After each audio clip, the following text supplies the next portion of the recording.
네, 안녕하세요. 멘탈이 전부다의 철영입니다. 네, 한때 채권왕이라 불리며 초거대 채권 회사인 핌코를 설립한 월가의 전설적 투자자 중 한 명인 빌 그로스가 CNBC와의 인터뷰에서 현재 경제에 스태그플레이션이 일어날 가능성이 크고 지금은 공격적으로 주식을 살 때가 아니라는 말을 했는데요. 스태그플레이션이란 고물가가 계속되는 동안 경기는 오히려 불황으로 빠지면서 실업률이 증가하고 국민 총생산량이 감소하는 현상을 얘기합니다. 현재 상황만을 놓고 본다면 물가가 오르고 있는 것은 맞지만 실업률은 지속적으로 감소해서 완전 고용 상태인 4%에 다다랐고 국민 총생산량도 증가하는 추세에 있기 때문에 전형적인 호황형 물가 상승기라고 말할 수 있는데요. 그렇다면 빌 그로스는 대체 왜 스태그플레이션을 언급한 걸까요?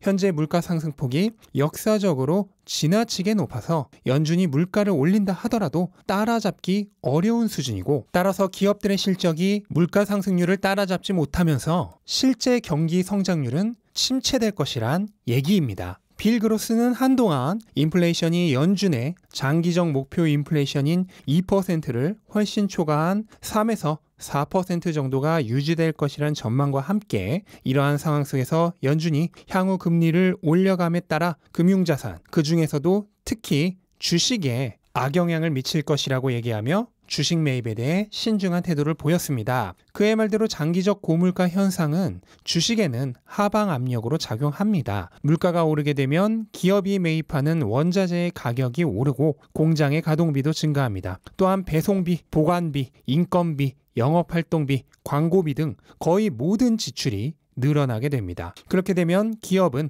늘어난 지출만큼 상품의 가격을 올리려고 하는데요. 강한 경쟁으로 지출은 증가하는데 가격은 올리기 힘든 처지에 있는 기업은 더 큰 피해를 받습니다. 그나마 늘어나는 지출에 맞춰 상품 가격을 올리면서도 경쟁력을 유지할 수 있는 기업의 경우는 다행인데요. 그런데 이러한 기업이라 하더라도 피해가 없는 것이 아닙니다.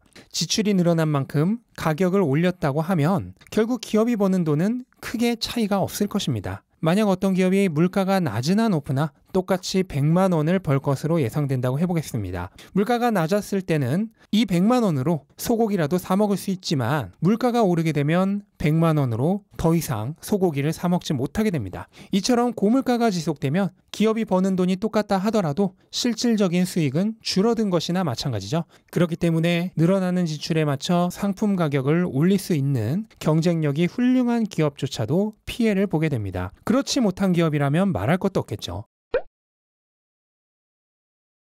또한 고물가가 계속되면 금리는 필연적으로 오르게 되어 있습니다. 금리란 다른 사람의 돈을 빌리기 위해 지불하는 비용입니다. 물가가 오르지 않을 때는 2% 정도밖에 되지 않는 금리에도 돈을 빌려주었던 사람도 물가가 오르면 더 이상 낮은 금리로는 돈을 빌려주지 않습니다. 지금처럼 1년 만에 물가가 7%가 넘게 오르는 상황에서 그보다 낮은 이자로 돈을 빌려준다면 그냥 앉아서 돈을 까먹고 있는 게 되니까요. 이걸 실질금리라고 하는데 지금과 같은 고물가 상황에서는 웬만큼 금리를 올려도 실질금리가 마이너스가 되기 때문에 금리가 추세적으로 계속 오를 수밖에 없습니다. 금리가 오르는 건 역시 주식에게는 악재입니다. 금리가 오르면 기업들이 돈을 빌리기가 어려워지고 빌린 돈에 대한 이자 지출도 늘어납니다. 지출이 늘면 마진이 줄어들고 새로운 사업이나 기술에 투자를 하기도 어려워집니다. 또한 다른 사람의 돈을 빌리는 비용이 증가하니 돈을 빌리려는 사람들보다 빌려주려는 사람이 많아집니다.